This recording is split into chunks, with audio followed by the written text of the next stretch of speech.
ॐ नमः सिद्धेभ्यः।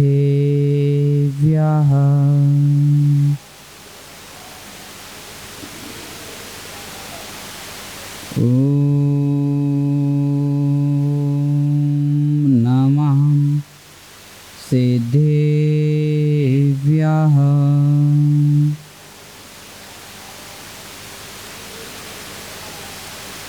ॐ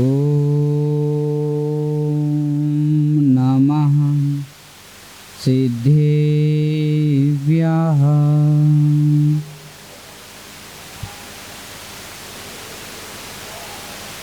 वन्दितु सविसिद्धे ध्रुवमचलमणो भवं गदिं पते। बोक्षामि समयं पाहुड मिडमु सुदिके विलीभणिदम्। नमः समय साराय स्वानुभूत्या चकाशते चेत्स्वभावाय भावाय सर्वे भावान्तरच्छेदे। अनन्ते धर्मिणस्तत्त्वं पश्यन्ति प्रत्यगात्मिनः। अनेकान्तमयी मूर्ति नित्यमेव प्रकाशिताम्। वीतरागं जिनं नत्वा ज्ञानानन्दैकसम्पदं वक्षे समयसारस्य वृत्तिं तात्पर्यसङ्गिकम्। नमो अरिहन्तारं नमो सिद्धारं नमो आयर्याडं नमो अध्यायाडं नमो लोये सव्यसाहोडम्। अनंत अनंत परम सिद्ध भगवान की, आदिम तीर्थंकर श्री आदिनाथ भगवान की, अंतम तीर्थ श्री चंद्रप्रभु भगवान की, परम पूज्य आचार्य भगवान श्री कुंद कुंद स्वामी महामुनिराज की, परम पूज्य आचार्य भगवान श्री अमचंद स्वामी जयसन स्वामी महामुनिराज की, परम पूज्य गणाचार्य आचार्य भगवान श्री विराग सागर जी महामुनिराज की, परम पूज्य पट्टाचार्य आचार्य भगवान श्री विशुद्ध सागर जी महामुनिराज की, अहिंसा परमो धर्म की।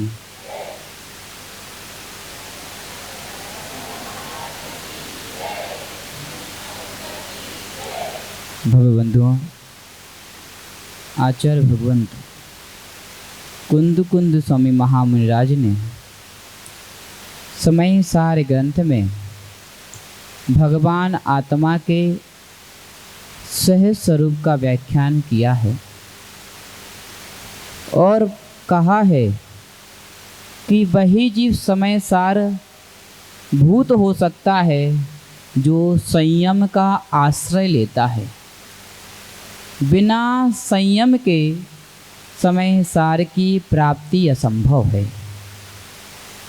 और जो संयम भाव है वह अशुभ से निवृत्ति करता है और शुभ में प्रवृत्ति कराता है। सुधीर भैया, जब जीव के अंदर वैराग्य उत्पन्न होता है, संसार शरीर भोगों से वह उदास हो जाता है और जब वह सत्य को समझ लेता है कि जिसमें मेरी ममकार बुद्धि थी, अहंकार बुद्धि थी, वो मेरा है ही नहीं। सुशील भैया अहंकार करते हैं कि देखो मैं मोटा हूँ, सम्यक हीन भावना में चला जाता है कि मैं पतला हूँ।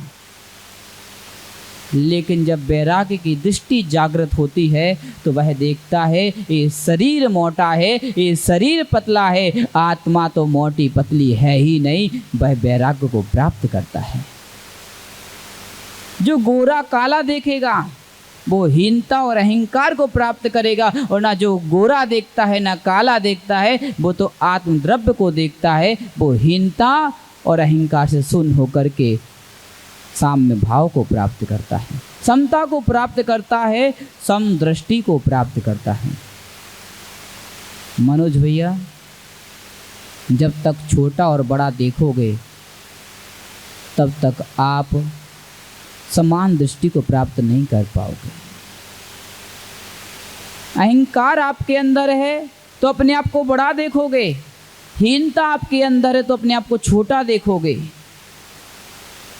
और जब ना अहंकार है ना हीनता है, आपके पास साम्य भाव है, तो आप सहजता में रहोगे।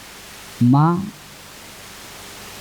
जितना सहज रहोगे उतना ही आपको आनंद आएगा। संयम को प्राप्त करने का उद्देश्य मात्र अपने आप को सहज करना है, सहज करना है। आप भी भोजन करते हो, हम लोग भी भोजन करते हैं। आप भी सोते हो, हम लोग भी विश्राम करते हैं, हम लोग भी सोते हैं। आप लोग भी देखते हो, हम भी देखते हैं। आप भी सुनते हो, हम लोग भी सुनते हैं। परंतु अंतर बहुत है।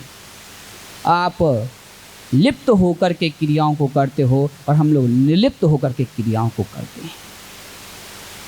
संयमी पुरुष भोजन भी करता है तो वह लिप्तता नहीं अलिप्तता से करता है। संयमी का भोजन भोग के लिए नहीं होता, संयमी जीव का भोजन योग के लिए होता है। जो असंयमी पुरुष है उसकी दृष्टि आकाश में उड़ते हुए चील के समान होती है और संयमी की दृष्टि जमीन पर खड़े हुए हंस पक्षी के समान होती है। हंस पक्षी माँ जमीन पर खड़ा होता है परंतु देखता आकाश में है, और चील उड़ता आकाश में है और देखता नीचे है। ऐसे ही असंयमी की दृष्टि भोग की ओर होती है और संयमी की दृष्टि योग की ओर होती है। वह आकाश में देखता है। आकाश में देखने का मतलब अपने भगवान आत्मा को देखता है, क्योंकि बाहर का मैल उस पर आ गया है। उस बाहर के मैल को अलग करना है। समझ में आ रहा है? सर्वेश खड़े हो जाओ।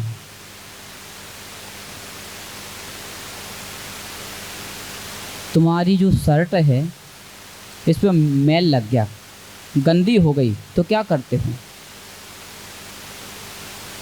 धुलते हो ना, साबुन भी लगाते हो, पानी का भी प्रयोग करते हो, करते कि नहीं करते? क्या शर्ट आपकी गंदी है? सुशील भैया, ये विषय समझ में आ जाएगा तो आपको संयम समझ में आ जाएगा। संयम क्यों लिया जाता है, दीक्षा क्यों ली जाती है। सर्वेश, तुम्हारा जो शर्ट है वो गंदा हो गया, तो क्या शर्ट गंदा है? तुम जब मार्केट से शर्ट को लाए थे तो वो गंदी लेकर आए थे, तब तो साफ थी ना। तो जो गंदगी है वो बाहर से आई ना, थी तो नहीं। तो गंदगी बाहर से आई है, शर्ट में नहीं थी। फिर भी आप कहते हो कि नहीं कहते शर्ट गंदी है? कहते ना। फिर साफ किससे करते हो? पानी से और साबुन से। ऐसे ही समय सार की जो दृष्टि है वह कहती है कि जो आत्मद्रव्य है वो तो त्रैकालिक शुद्ध है, उसमें बाहर से कर्मों का मल आ गया है। उस बाहर से कर्मों का जो मल आया है उसको हटाने के लिए संयम की साधना है। आत्मा तो त्रैकालिक भगवान आत्मा है। मोक्ष आत्मा को प्राप्त नहीं करना, मोक्ष आत्मा को प्राप्त नहीं करना है, मोक्ष तो कर्मों को प्राप्त करना है। उल्टी बात समझ में आ रही होगी, बात सीधी यही है। जो बाहर से आया है उसको अलग होना है, अंदर वाले को अलग नहीं होना। कर्म बाहर से आए हैं, वे अलग हो जाएंगे, मैं तो पहले से मोक्ष में बैठा हूं। मनोज भैया याद है मांगी तुम्ही का प्रवचन, सब घूम गए थे। सर्वेश तुम मुनि हो कि नहीं हो? क्या सर्वेश मुनि हो? नहीं हो? तुम नंगे हो? शुभम थोड़ी सहायता करो, अनिल जी थोड़ी मदद कर दो बालक की। सर्वेश तुम नग्न हो कि नहीं हो? शुभम भाई कुछ नहीं बोलोगे? कहना सुशील भैया ध्यान रखना, स्यादवादी के सामने बोलने में लोग घबराते हैं, क्योंकि चित्र भी इनका होता है और पट्ट भी इनका होता है। आचार्य के सामने बड़े बड़े विद्वान घबराते हैं, बोलते कुछ नहीं। बोले महाराज हम में तो आपकी सारी बात मंजूर है, बस आपने जो कहा हाँ, कुछ भी नहीं बोलते विद्वान लोग। बोले क्यों? क्योंकि हम चित्र बोलेंगे तो आप पट्ट सामने रख दोगे, हम पट्ट बोलेंगे आप चित्र सामने रख दोगे, तो चित्र भी आपका और पट्ट भी आपका। ऐसी सर शुभम ने बहुत दिन से प्रवचन सुन लिए हैं, तो उसको भी समझ में आएगा कि महाराज घुमा देते हैं, महाराज का चित्त भी और पट्टी भी, इसलिए बोलो कुछ मत, मौन रहो। तो सर्वेश भाई प्रीतम से पूछ लो, दर्शन तुम ही बता दो नंगा है कि नहीं है? इसको नग्न होने के लिए क्या करना पड़ेगा? क्या करना पड़ेगा? कपड़े उतारने पड़ेंगे। क्या नग्नता को कहीं बाहर से लाना पड़ेगा? नहीं लाना पड़ेगा। ऐसे ही आत्मा तो शुद्ध है, भगवान है, उसको भगवान बनने के लिए कहीं बाहर से गुण लाने की जरूरत नहीं है। जो बाहर से कर्म आए हैं उनको अलग करना पड़ता है। जैसे वस्त्रों को अलग कर दो, आप तो नग्न पहले से हो, ऐसे कर्मों को अलग कर दो, आप तो भगवान पहले से हो। इसलिए संयम है, इसलिए संयम है। संयम का काम कर्मों को अलग करने का है। सुशील भैया समझ में आ रहा है? संयम का काम कर्मों को अलग करने का है। आत्मा को जो मल लग चुका है, संयम उसको धो देता है। क्या करता है? धो देता है और कपड़ा साफ हो जाता है। ऐसी आत्मा भी स्वच्छ हो जाती है। सुल्लभ जी आप एक बात बोलने वाले थे, इंफॉर्मेशन और नॉलेज, आप बोले नहीं, सुबह बोलोगे, ठीक है। तो सुल्लभ जी अपनी कथा सुना रहे थे। इन्होंने निर्णय कर लिया था कि अब तो कोई मुनिराज होते ही नहीं हैं, अब कोई मुनिराज नहीं होते, और निर्णय कर लिया कि कुंथलगिरी में जाकर के दीवाल की तरफ मुख करेंगे और अपनी साधना करेंगे। लेकिन ध्यान रखना, निर्णय कर सकते हो पर नियति को निर्णय आपका स्वीकार हो, ये भिन्न विषय है। आनंद भाई पिताजी गुरुजी के पास कैसे पहुंचे थे? मनोज भैया ऐसे नहीं पहुंचे थे, अहंकार की मुद्रा में पहुंचे थे। ऐसे नमस्कार भी नहीं किया, ऐसे पहुंचे सुल्लभ जी। बोले ऐसे नमस्कार नहीं करूंगा। समंतबद्ध का वो चेला है ना, ये माता लोग अर्घ गाती हैं, कुंद कुंद, क्या है माँ? कुंद कुंद की सी ज्ञान प्रवृत्ति, समंतबद्ध सा वीर सेन सी वाणी, और समंतबद्ध की तार्किक शक्ति इनके अंदर है। बिना परीक्षा के किसी को नमस्कार करते ही नहीं है। तो ऐसे सुल्लभ जी थे, बोले बिना परीक्षा के किसी मुनि को नमस्कार ही नहीं करूंगा। तो आचार्य के बगल में कक्ष ले लिया उन्होंने और दिन रात ताका झांकी करते थे। लेकिन आपको नहीं सीखना, ताकना नहीं सीखना और झांकना भी नहीं सीखना। तो ताकते झांकते थे परीक्षा की 3 दिन तक, और देखा कि इनकी चर्या निर्मल है और निष्प्रमाद है, तो ऐसे हाथ भी ऐसे हो जाते हैं। इसलिए जीवन ऐसा जियो सुशील भैया, जीवन ऐसा जियो कि आपको लोग देख करके आपको आदर्श अपना बना लें। दूसरों को आदर्श बनाना हमारी हीनता है और स्वयं आदर्श बनना ये हमारी महानता है। आप पानी छान कर पीते हो बाहर तो लोग आपको देखेंगे, अरे जैनी है, आपको आदर्श मानेंगे अपना। और एक संयमी के प्रति, त्याग के प्रति लोगों का समर्पण भाव आ जाता है। मेनका गांधी विदेश पहुंची तो उनका फ्लाइट का समय हो रहा था और वेटर से कहती हैं कि जल्दी करो मेरा समय हो रहा है, जल्दी करो मेरा समय हो रहा है।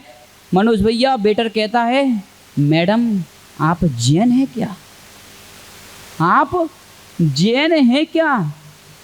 तो वह कहते हैं कि मैं जैन नहीं हूँ, मेरी तो फ्लाइट का समय हो रहा है। जैसे ही वो भारत आए उनको चैन नहीं पड़ा। आचार्य विद्यानंद जी महाराज के पास पहुँचे और महाराज से बोलते हैं कि आप विदेश कब गए, आप विदेश कब गए? क्योंकि महावीर स्वामी के जो सिद्धांत हैं वो विदेशी भी जानते हैं, उनकी चर्या जो है वो विदेशी भी जान रहे हैं, तो आप कब गए? तो बोले मैं तो नहीं गया, लेकिन जिस वस्तु में गुण होते हैं वो सब जगह पहुंच जाती है।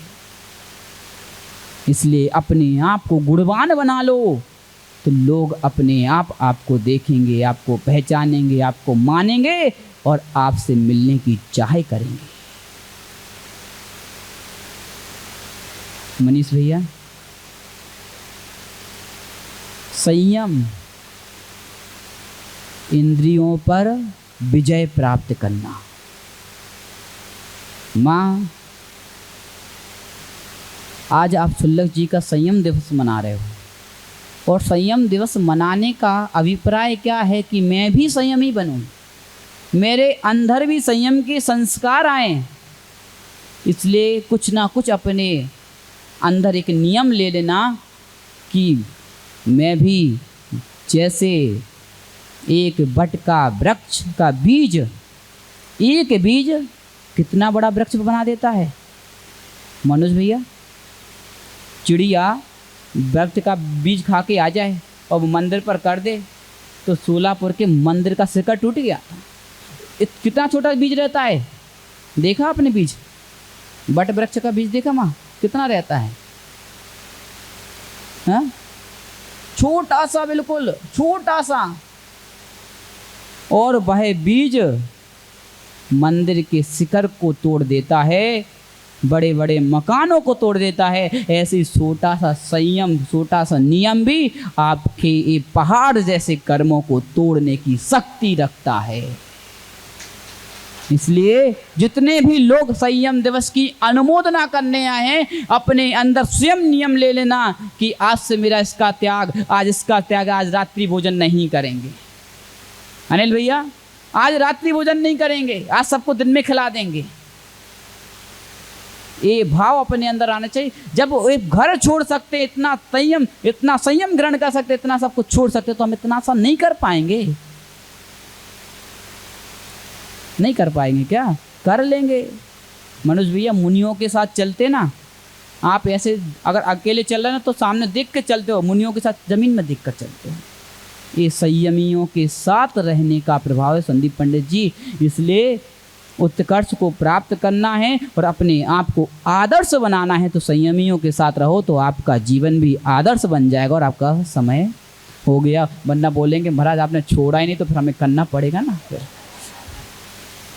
इसलिए शेष आगे विचार करेंगे। परम पूज्य आचार्य गुरु श्री विशुद्ध सागर जी महाराज की